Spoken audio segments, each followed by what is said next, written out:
Well, hello everyone, and welcome again to Painless Universal Conversation with myself, Anne Welsh.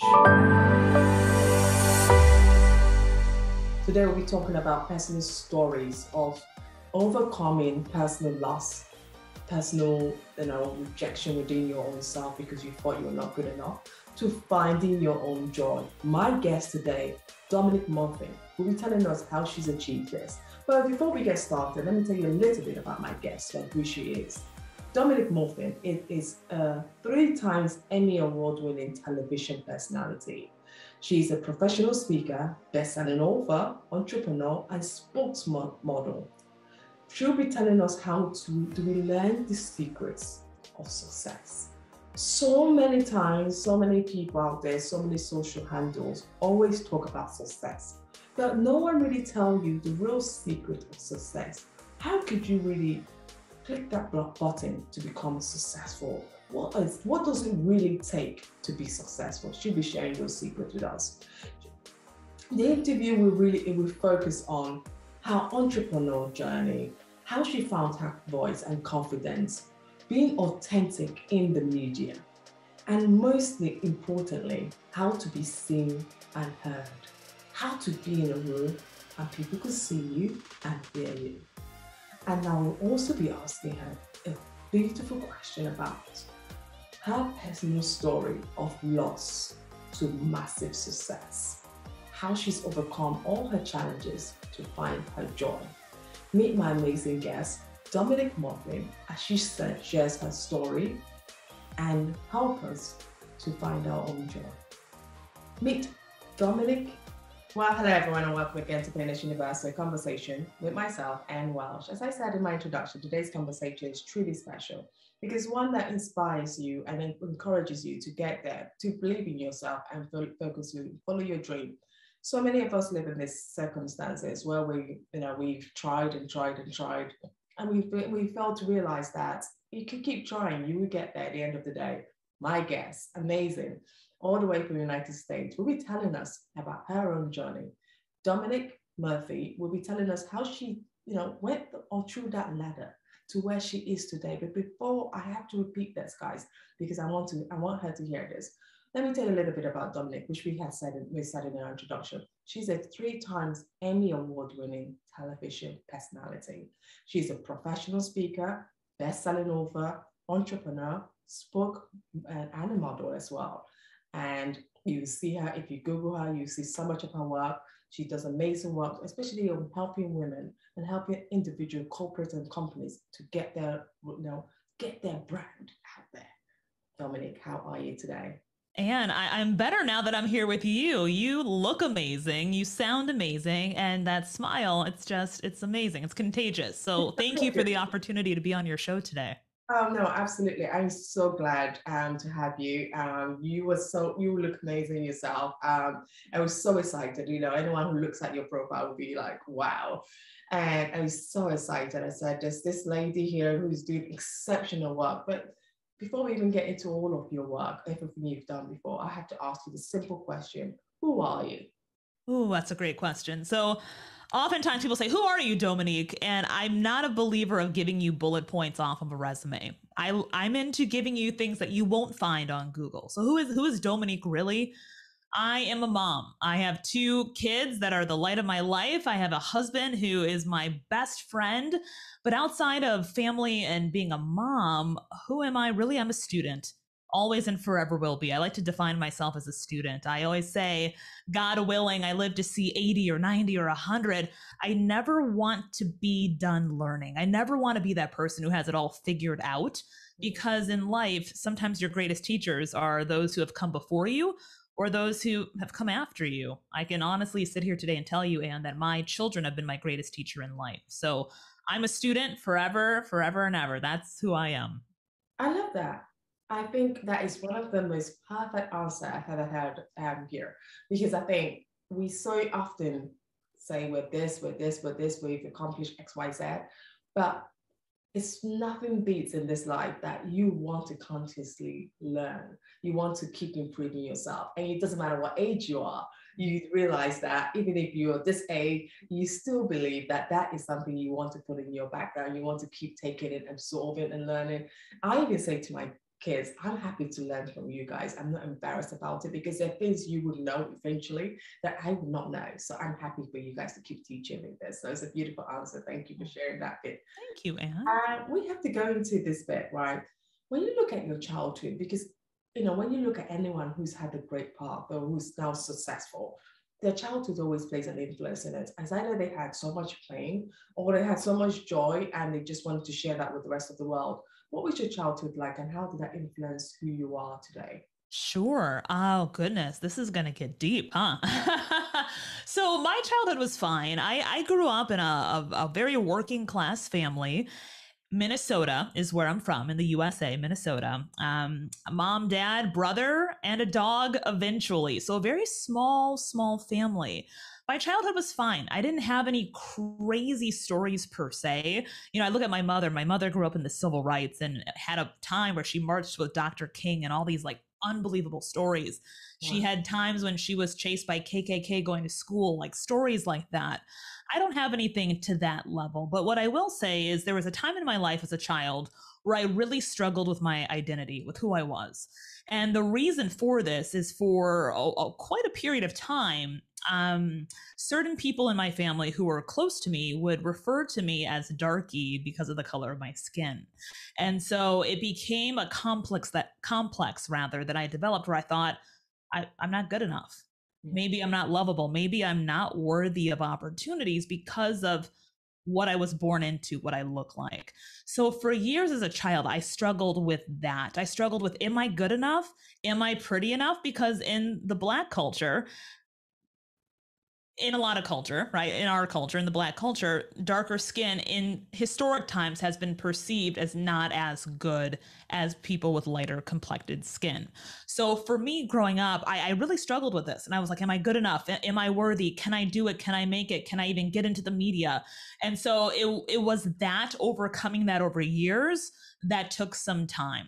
What happened because of that, Anne, is I developed this yes mentality, and I became super fake in the process, super fake, because I thought if I answered things the way I thought you wanted me to answer them, that you would like me more, that I would be more approachable, that I would be better perceived by the world.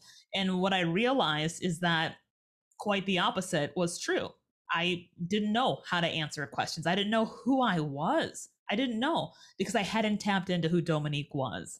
And there's a story behind how I rediscovered myself, but it was actually, speaking of students and teachers, someone who was 12 years old who woke me up out of my former, I should say, reality. You're joking, a 12-year-old. And this is where I started with it. And I learn, my teachers and also my kids, and I'm happy to learn from them.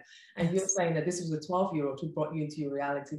Can you share with us a little bit about this story? What happened? How did that 12-year-old change your reality? Yeah, 12-year-old girl and a stranger. So I was working in television. My wheelhouse is TV media, been in the television industry on air for 20 years.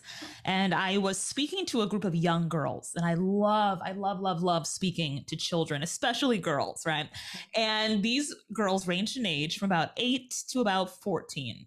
And there was a little girl when I showed up to speak to these girls, and she said, "Hey, can we play a game?" I said, "Yeah, let's play a game." Now I'm thinking we're going to play something like Red Rover or Tag or something like this, right? She goes, "We want to play What Do We See When We Look at You?" I said, "What?" She goes, "We want to play What Do We See When We Look at You?" I said, "I've never heard of this game. How do you play this?" She goes, "You're going to stand there and we are all going to say things that we see when we look at you." I'm like, "Oh, okay, let's go." So I stand there like the firing squad, and these girls start saying all kinds of things. "You're really nice. You're really pretty. You have really white teeth," things like that, right? And then from there, it transitioned into, "I could never do this. It will never happen for me because of boom, boom, boom, boom, boom." And every negative statement, they believed it. And as I stood there listening to these comments over and over and over again, the light bulb went off for me. And I said, what am I doing that little girls think that it is not possible to achieve or surpass what I have done in my life and in my career? That's a massive disservice to the world. It truly is. And so at that moment, I said, you know what? I'm going to start being Dhomonique, me, my whole story, because oftentimes people look at my resume and they think, oh my gosh, like it's all glittery and gold. You have pageant titles and you have Emmys and you've been on all these TV shows. You've been on the Steve Harvey show. You've done all this stuff. Wow, it must be so easy. You're so lucky. But they don't hear all of the backstories behind it. I've had my teeth kicked in 20 million times. But the only difference is I keep standing back up when that happens. I've seen failure and setbacks, and I've struggled just like everybody else who can hear the sound of my voice. The difference is that when that happens, I don't define failures as a failure. I don't look at it at all like that. A failure to me is a lesson. We got to change our paradigm. It's a lesson. It's an opportunity to get better. And if we can take our ego out of it, because the ego is what makes us protective. Oh, if we can take our ego out of it and look at it objectively, were you the best one? Should you really have gotten it? Were you ready? Or could you have been more prepared? Could you have been more ready for these opportunities? And so oftentimes in life, when I quote unquote fail, I look back at it objectively and I say, Dhomonique, did you really put in 180%? Were you the best? Did you really try and invest the time into it? Oftentimes you'll find that the answer is not always yes. So it's taking that accountability, taking responsibility, and knowing that when a door closes, it's never closed unless you say it's closed. I love what you just said there, because someone like myself who has a chronic illness, you always look for the blame game. Is it because of your chronic illness, you're not good enough, you're too tired, you're too this? Or is it because you're a woman, or is it because you're a Black woman? So you always ask this question, but now after a while, I think the same thing with yourself. Something clicked in me and I said, I have to start looking at it from this perspective of being a human being. And once I realized it has to be first, human being first, forget everything else, being a Black, whatever, human being. As a human being, did you give it your best? And if you did, as a human being, you gave it all, right? You went out of your way, you gave it, you dug, then you could judge yourself. But if you know routine that you didn't really put it in the effort that was required to get that role, then you have to know what do you need to do to step up the game and to be better as that human being the next time. And once we start utilizing those methods, I always find that then we're not so judgmental on ourselves, and we're not blaming our circumstances for our failures. And this is why I like you, Dhomonique, because you have utilized that. You have found your joy through, okay, I'm this Black girl, but I'm this person. I know what I can give. When did you really find your confidence now to say, I am going to step up into who I truly am to be, and start doing all the wonderful things you did? Because a lot of young girls listening to this conversation they might be 18 and they might be thinking, I want to go into modeling, I want to go into speaking engagement. Also, what advice would you give them to try and get into those areas? Yeah, so many things. So to the victim mentality, I woke up one day and I was like, you know what? All of this, I realized it was a falsehood.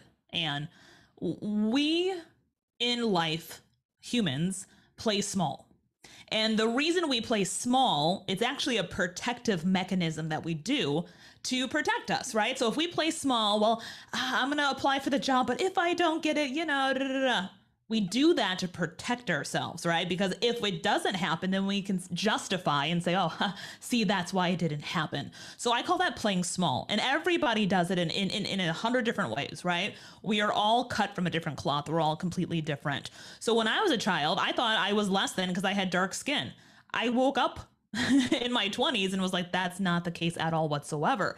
That's a beautiful edge that I have, and I love who I am. I love my skin, but it took me a little while to realize that because of outside forces that I allowed to penetrate into me, right? So in life, when it comes to victimhood and victim mentality, what you have to understand is you are not at a disadvantage. You are not. We choose to say that, and that's playing small. Well, I didn't get it because, I'm a woman. I didn't get it because I'm Black, right? Now, does that happen every now and then? Of course. every now and then, sure, right? Obviously, every human is different. Every situation is different. But playing cards is a way of playing small. I didn't get it because I'm a woman. Is it because you are a woman or because you're just not qualified or you're not the best person for the job, right? So oftentimes you have to get rid of victimhood. When I became a mother, I said my number one goal in life, not awards, not TV. My number one goal in life is to raise two young men who will never be victims. Period.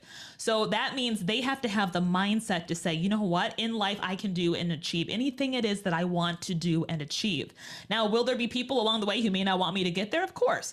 Is it because of race? Maybe, maybe not. Is it because they're men? Maybe, maybe not. But at the end of the day, they will never be victims. When you can take control of your power, and this is like a deep subconscious thing because a lot of people don't realize they have a choice. And in life, you choose to feel bad or you choose to feel good, no matter what anyone else does to you. I choose to feel good because I like to feel good. No matter what anyone says to me, no matter what anyone does to me, I choose to live in my own power and I choose to be positive. So for anyone out there who's looking to do what I have achieved, you're looking to get into TV, into modeling, into the media, into pageantry, into being an entrepreneur, the first thing that you have to understand is it starts with you. You cannot wait on other people to validate you to move forward.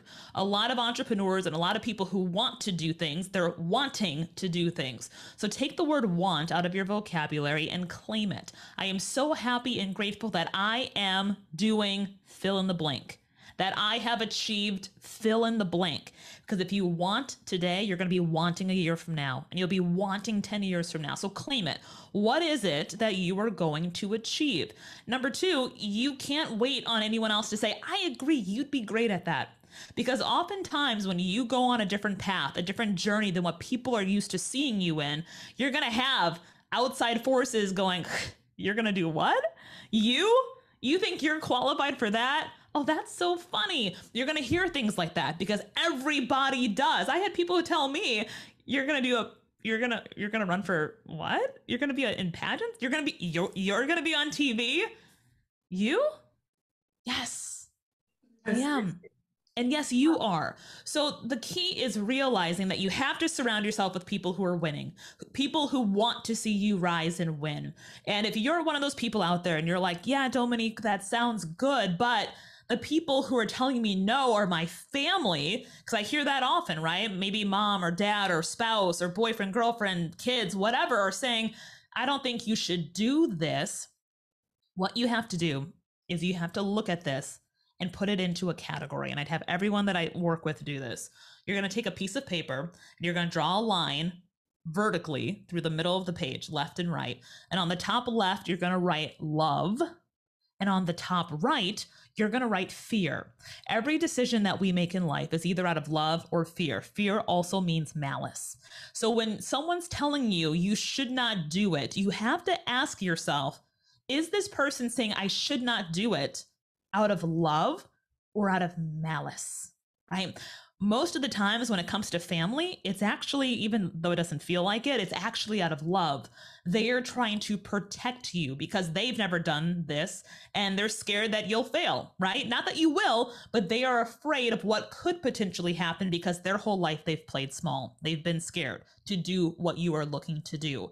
So if that person is in the love category, then all you have to do is say, you know what? I'm still going to do what I'm going to do. Right? I'm going to take a little step away from this person. I'm going to tell them I love them. They're great, but I have to do this for me.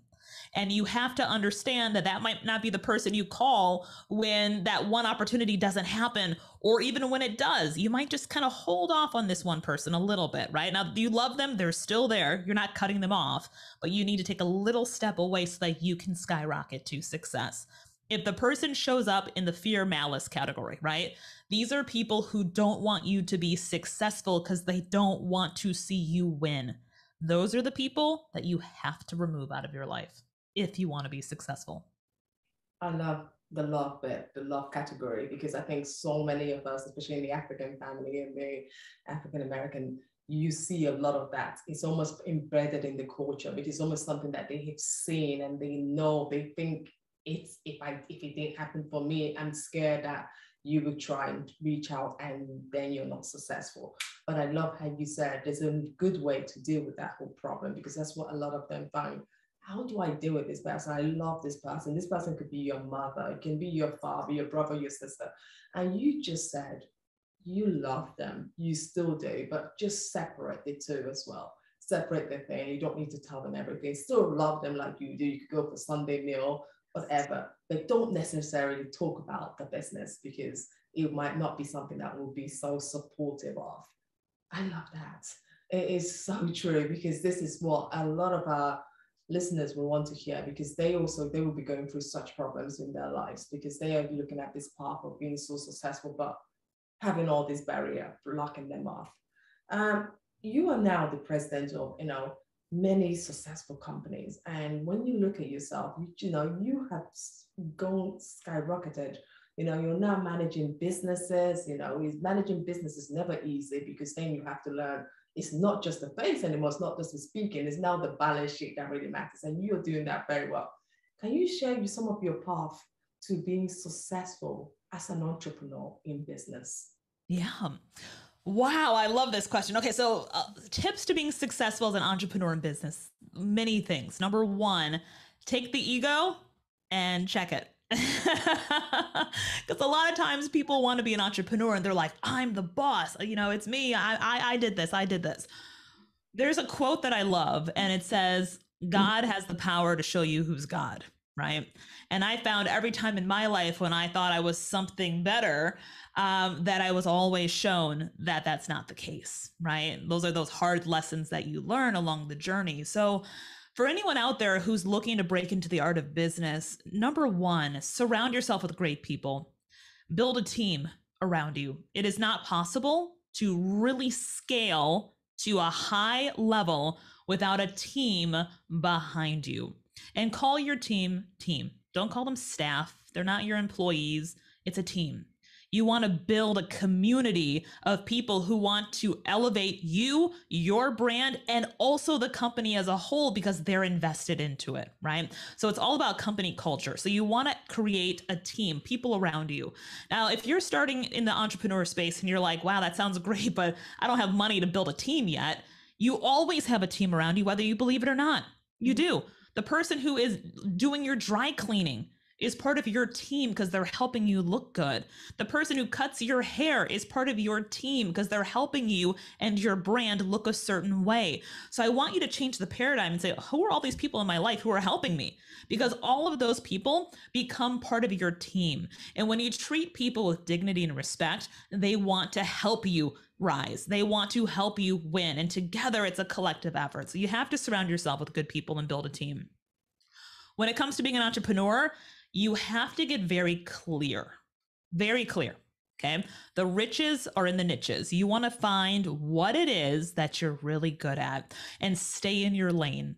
A lot of times when entrepreneurs start, they want to do everything. They're like, okay, I cook and I clean and I do technology and I paint vases and I have a shoe line. And I'm like, what? How do these all fit in together? It doesn't make sense.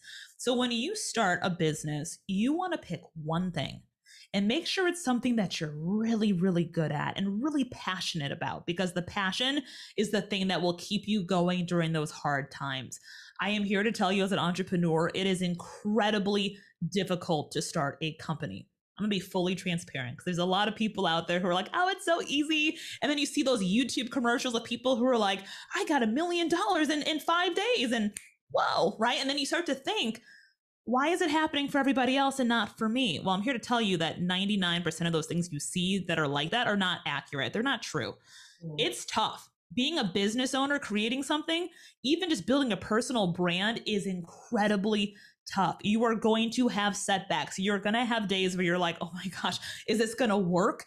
I don't know what to do. I feel lost and confused, and I feel like I've put every dollar into this, and is it going to happen for me? So I'm here to tell you that when you are going through those storms, you got to keep going and understand that it is possible if you stay the course. But the key is having a business plan. Okay, so for anyone out there, what is your business plan? What is it? And what is it going to look like 12 months from today? And what is your ultimate goal? Do you want to exit this company? Like, you need to storyboard how the flow of how your business is going to operate. Are you a solopreneur? Is it just you? Do you need to build a big team? Do you want to scale, which means exponentially grow your business? What do you want to do with it? A lot of people start a business and they're like, I just want to make money. I just want to make money, Dhomonique. Money. That's what I want. Okay. The only people who make money work in a mint. The rest of us have to earn money. And as Earl Nightingale says, the only way you earn money is by providing products and or services that are needed and useful. So you have to ask yourself, what product or service am I providing that is actually needed and useful? What is it? When I first started in the entrepreneur space, I'm going to let your audience in on a little, because again, I'm very transparent with who I am and what I've done. When I first started, I created a company and I thought I knew what the market wanted. I'm like, oh, everyone's going to want this. They'll love it. Didn't test it, didn't do anything, threw a bunch of money into it. Okay. Almost $300,000 later, the company went down. And I couldn't understand why. I'm like, well, I invested all this money into it and I thought it was great. And I thought it was this. And I thought, well, here's the problem. I thought, right? And when it comes to business, it's not about what you think. It's about testing it out. Business is all about modifications. You create something and then you test it. Is it working? And then you get feedback. Feedback is a beautiful gift. So if it's not monetizing the way you want, go to your customers, go to your clients, go to the marketplace, have a focus group and ask people why. Why do you not like it? Or what do you love about it? Or what would you change? Or how much would you pay for this? A lot of times when you ask your avatars what it is that they want and what it is they're looking for and what it is they're willing to pay, you can create a business model that's super lucrative like that, because you're going and you're getting the answers versus thinking you have it all figured out, which goes back to checking the ego at the door. You have to figure out what it is that you want to do, who it's going to help. You have to identify an avatar. And this is not the blue person on the movie. An avatar is your ideal customer. Who is it? And this is the beautiful thing. You get to decide if you're new. Do you want to target men? Do you want to target women? Do you want to target people between 40 and 50 or between 20 and 30? Do you want to target people who earn 6 figures to 7 figures or 7 figures to 8 figures or 8 to 9 or people who don't really have much money at all? Who are you targeting? Because a lot of people never define this, and they're just like, I don't know, I'm just going to create a business. Who are you speaking to? And now one thing I do want to make clear, because a lot of people will listen to this and say, well, I don't want to say it's women 25 to 35, because if I say that, then I'm cutting off an income stream with men. That is not the case. There are always what we call will still buy your product. And I'll give you a real life example that everyone can relate to. Yeah. Progressive auto insurance, right? The avatar, so the mascot that they use for Progressive auto insurance is Flo. She wears bright red lipstick. She has dark hair. She's the person on every single commercial. It's Flo, right? Now, everyone can recognize Flo. Flo is a woman in her early 40s, figuring out life. She probably makes about $65,000 a year. She likes magazines over books. We know who Flo is. That is their ideal avatar. But there are men who are in their 70s who use Progressive auto insurance. So the key in finding your avatar is having your messaging speak to this individual. Otherwise, if you're confusing, if your messaging is confusing, confused minds never buy. So pick your avatar, target market your messaging and your branding toward that person, and you'll still always have outliers who don't fit that mold who will buy from you as well. Oh, I love that, Dhomonique. Pick your avatar, those confusing messages, which so many entrepreneurs, and that's why so many entrepreneurs are not successful in the first few years. You see them closing up left, right, and corner. I have to ask you about the being in the media spotlight, because one of the things I see you really do is that you help other brands to stand out there, to have a voice for themselves. You've won the Emmy winning television. Before you got into television, what gave you that confidence to say, okay, this is something I believe I could truly do and I want to do it? How did you, can you take us a step back on how you got your first job in television? Yeah, I was 14 years old. So I was a baby, my first job in TV. So yeah, as a kid, I was always the ham, right? Like I was the thespian, I was the theater kid. always wanted to put on a play or a show during the holidays. Like that was me. And I always laugh because my brother is polar opposite. He was the kid that was like quiet, don't make eye contact, like don't speak to me. And I was like the really loud, boisterous, like I'm here person. So I always had that personality, and I always knew I wanted a career in something. So when I was like 12, 13, let's go back to 12. I was 12 years old. I was going to be one of two things: a supermodel or a wedding designer in Milan. Don't ask me why Milan. I have no idea, but it was like a wedding designer in Milan or or a supermodel. Like that was it. Like A or B, pick one, right? And so my father is a former high school administrator. And there was one time when he came home, it was right before the summer. It was probably around like May, I believe, summer for high school. And so he brought home this flyer. I'll never forget it. It was a pale yellow piece of paper, tri-folded, like someone printed it off of their home computer. And he brought it home and he said, Dhomonique, there was a woman who came by the school today. Her name is Linda McDonald, and she is the president of an organization called the Urban Journalism Workshop. It's now called 360 Journalism for your viewers. And she's like, it's the Urban Journalism Workshop, and it's at St. Thomas University in Minnesota. I said, what is that?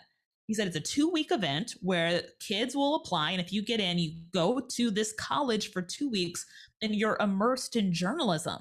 I was like, what's journalism? He's like, well, it's speaking, and you could be on TV and on the radio and write for the newspaper and all these things.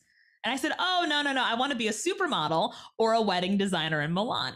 He's like, but you love to talk. I was like, I know, I do love to talk. He goes, how about this? He's like, just fill out the application and just see if you get in. I said, okay. So I filled it out with a pencil, by the way, mailed it in. It took me about 5 minutes to complete it. I mailed my application in. 2 weeks later, I got a letter in the mail, and it said Urban Journalism Workshop on the top. So I open it up, I pull it open, and it said, Dear Dhomonique, unfortunately, you were not selected to be a part of the Urban Journalism Workshop. And that's the first time in my life, Anne, that I remember feeling like this sense of like rejection. Yes. And I was like, what? So I went to my dad. I said, I didn't get in. And he said, well, did you apply yourself? Like, did you spend time on the application? I said, well, no.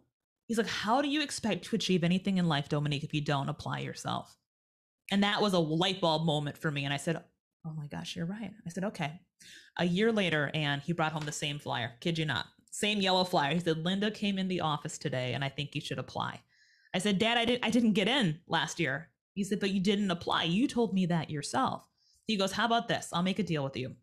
Spend some time on the application. If you don't get in, I'll never bring it up again. I said, okay. So I went upstairs and I got on my computer and I applied and spent a lot of time on the answers. I mailed it in. Long story short, got accepted. Day one of the program, I called my dad and I said, this is what I'm going to do with the rest of my life. I was 13 at the time. I said, this is it. I said, I love it. Oh, I love it. And I loved the television side of it, like being able to tell stories and communicate and have a bold personality and just the glam of it too. I was like, this is what I want to do. So that was my aha moment. And then I was that kid that's very like, I'm a Taurus. Okay. So when we put our minds to something, we're like on it. So I started just researching journalism camps and workshops because I didn't grow up with a ton of money. And so I started finding all of these programs across the country that were free, that would pay to fly you there, right? They'd pay for your hotel and your flights and all of this stuff. So I just started applying and started getting accepted. So I was in California for, AAJA, and then I was part of the Emma Bowen Foundation. So for anyone out there, if you're looking to break into television and you're young, maybe you have young kids or you're in high school or college, actually a couple of programs, Emma Bowen, Bowen, it's Emma Bowen Foundation. It is one of the most incredible foundations on the planet. They will place you in a top level internship for 4 years. 4 years, and you work in every single side of the media. So you'll work, let's say you go to a TV station, you'll work in sales, you'll work on air, you'll work in creative services, like management. So when you come out of your internship, you know how to run an entire station. So just started doing camps and programs, and IRTS is another one that I did a lot of stuff with in New York. And then the rest is history.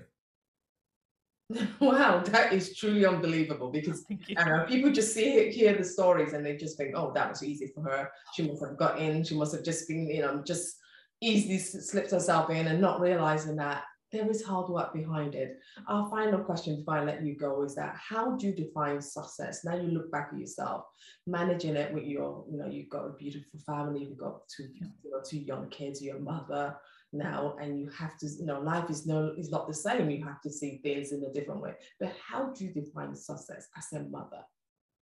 Ooh, how do I define success as a mother? Yeah. Success is coming home and seeing those big smiles and hearing, Mama, I love you.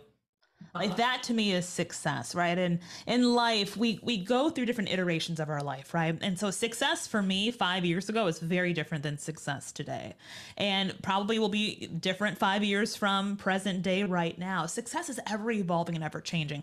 I don't look at success as, oh, I have a certain amount in my bank account, or I've now have this piece of metal, right? People always ask me, they say, where's your pageant crown, your crown? It's in a box under my bed. People say, where are your Emmys? I'm like, they're in their boxes in my closet. That's where they are, right? And so that tells you who I am. I'm not defined by medal. I'm not defined by a trophy. I'm not defined by any of that stuff. What makes me happy and what makes me feel successful is working hard, doing what I love, and seeing the people who I truly, truly love support me every single day. Like that to me is a success story. And for everyone out there, I want everyone to work on redefining the word success, because it's not a cookie cutter statement. People think success is when you achieve this. No, it's not. Success is when you decide what it is that you want to do. It's what you make it, and you feel good about it. That is success. Success could be, honestly, getting up out of bed, taking a shower, and starting your day. That is a success, because you know what? There are a lot of people who can't do that. That is a success, right? We need to work on redefining it. Success is someone who's a stay-at-home mom or dad because they choose to be that. That's a success story, because you choose to do that. Success is anything you want to do. You choose to do it, and you're really good at it because you love it. That's the thing that sets your soul on fire. I mean, look at how many celebrities we see all the time who are successful, but are committing suicide, that are struggling, that are unhappy, that are on their 10th marriage, right? Like they're looking for something, but they're not finding it. But we perceive them to be the most successful people on the planet. No, success is what you make of it. Make yourself a success story, whatever that is to you, and own it, because honestly, it's the best thing in the world. So for me, and success is seeing another day, spending time with my family, and just learning to enjoy the simple things in life, because that for me is what lights me up. Well, Dhomonique, I'm so glad we had this conversation. Thank you so much for your time. I really appreciate every aspect of it. I mean, well, I can't express how much you've just really given the real narrative of being an entrepreneur, which is something that a lot of people paint the beautiful side, and then you're right. You go on in many social media handles and you see how people paint that part, it's so great, it's so easy, and everyone thinks they could do it and they jump into it and they're not successful, and they're wondering, why am I not doing it? But you really shine the light on it to answer that question. Why it's not working out is just because you're probably not putting enough effort into it, or you believe in things that aren't real. Thank you. Thank you so much. And you're amazing. Thank you so much for this opportunity. Thank you as well. Thank you.